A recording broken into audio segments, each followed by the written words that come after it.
Good morning. I've been up for a while now praying for our Learning Center. Today is their first day back at work in over a month. And it's an exciting day for them, but also there is anxiety, of course. We have new procedures and policies that we are doing. We want to make sure that we're keeping our staff and our children, of course, and even their parents safe as we can. And so this is a big day for us. Last night, to try to prepare for the day, knowing that David, my son, would be going into work today, I drew up this little menu for him. And I said, for your first day back at work, I want to make you breakfast. And you can just check off whatever you want on the menu and check off at the bottom where you want it. I mean, what time you want it. And I will have breakfast ready for you. And he made it so easy for me. The only thing he checked was fresh coffee at 6:30 a.m. And it turns out that my coffee maker has a timer on it, and so I could have it set ready to go. And so before I went to bed, I got the coffee maker set up. I got creamer and sugar and a coffee cup out, and it was ready to go for him when he got up this morning. He made it easy for me, and I'm thankful for that. But I would have done a lot more had he wanted it, because I want this to be a good day for him and for all of our staff. Yesterday in the worship service, I told that wonderful story about Erling and Emmett, an 89-year-old man who became best friends with a 3-year-old little boy. And I thought, in kind of honor of our Learning Center, and also so that you can really get a grasp or get a feel for that wonderful relationship that Erling and Emmett had, that I want to show you a recent broadcast that came from KARE 11 News Channel out of Minneapolis, Minnesota, where they kind of checked back in with Emmett a few years after all of this happened. And this was just a couple of months ago, actually just about a month ago, about the time that the daycare was shutting down. It was kind of a response, one of their responses to the coronavirus outbreak, that they wanted to check in with some people that they had done stories on in the past. So I want you to see that story, and as you watch the story, think about the ways that God brings us together, young and old, and any other division that you might want to put together or might want to put up there. And think about some ways, perhaps, that you can bring someone together on this day. So here's the story, and then I'll meet you again when it's over in just a few minutes. Emmett Richner is 3, going on 4.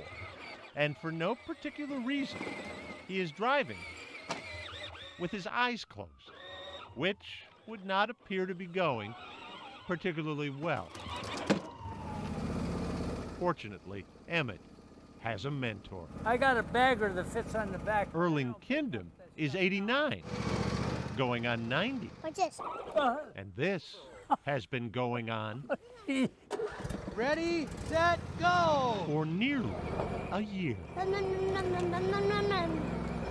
Emmett's parents had to laugh He blocked me out. the first time they saw their preschooler racing a man who fought in the Second World War. I told you he was fast. I'm super fast. You want to play croquet? Which stick are you going to have? The man they'd waved to, but barely knew, What's this, Erling? from the house Oh, right through. next door. Boom! They're together pretty much every day. Did you find a worm? Nope, it's a bug. Emmett first crossed into Erling's yard when he caught a glimpse See these yellow flowers? of his favorite food. These are going to be tomatoes. Every time he saw me out there, he would come running over. Erling, got any tomatoes? Can you throw a baseball with me? Every day, Erling can't see so good. a new adventure. Oops. We saw Erling over working on this bike that looked like it was from the 60s. And I thought, there's no way he's going to get on this bike.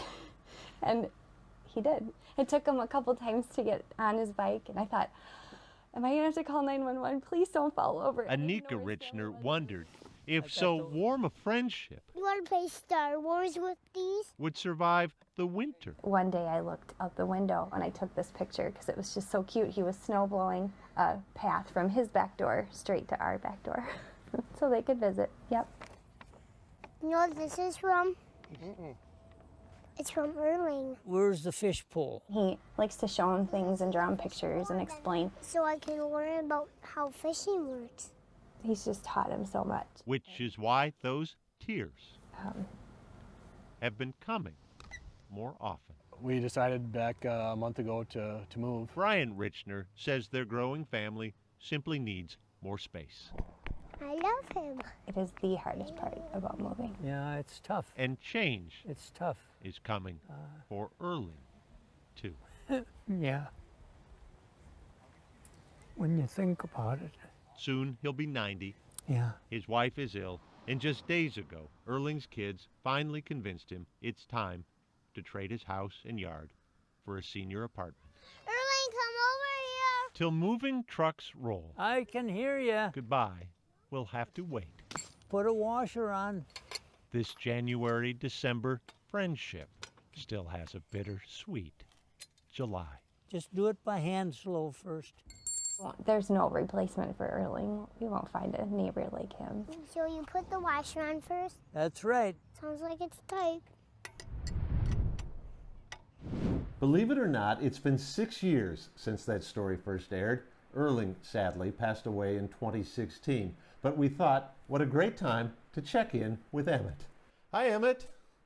Hi, How have you been doing? really good. I've been making a few airplanes, as you can see.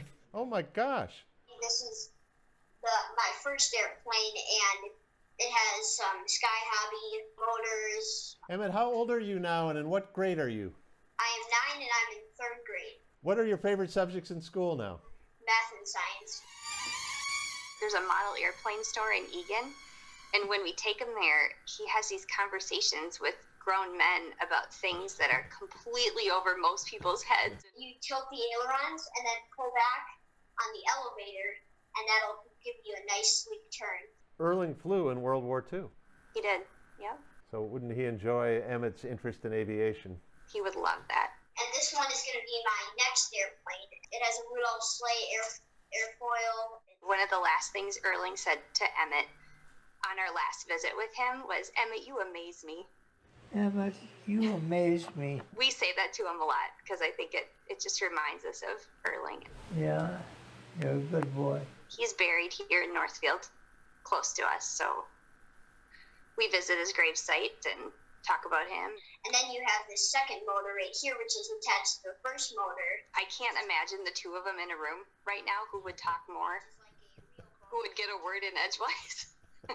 Do you know what you want to do when you grow up? Be an engineer. That's been something that I've always been interested in, and building things has just been my hobby. It's almost like playing. Well, it was really good to see you, Emmett. You take care. Take care, buddy. That boy is beyond his years in wisdom, and we all know why and who is behind that. Emmett's mother says her heart breaks for all the seniors who can't see their families right now, and she hopes this look back at Emmett's special friendship will inspire people to check in on their elderly neighbors. I still tear up a little bit when I see that, and I've watched this a number of times. It's just such a wonderful story. And it is a wonderful reminder that when we follow God's will, when we are good neighbors to others, it is a blessing for them, but it's also a blessing for us. Emmett's mother said, find someone, a neighbor perhaps, who needs a special bit of encouragement, who needs some friendship, and offer them that. And that would be my encouragement to you as well on this day. Let us remember, God is with us. Thanks be to God. Amen.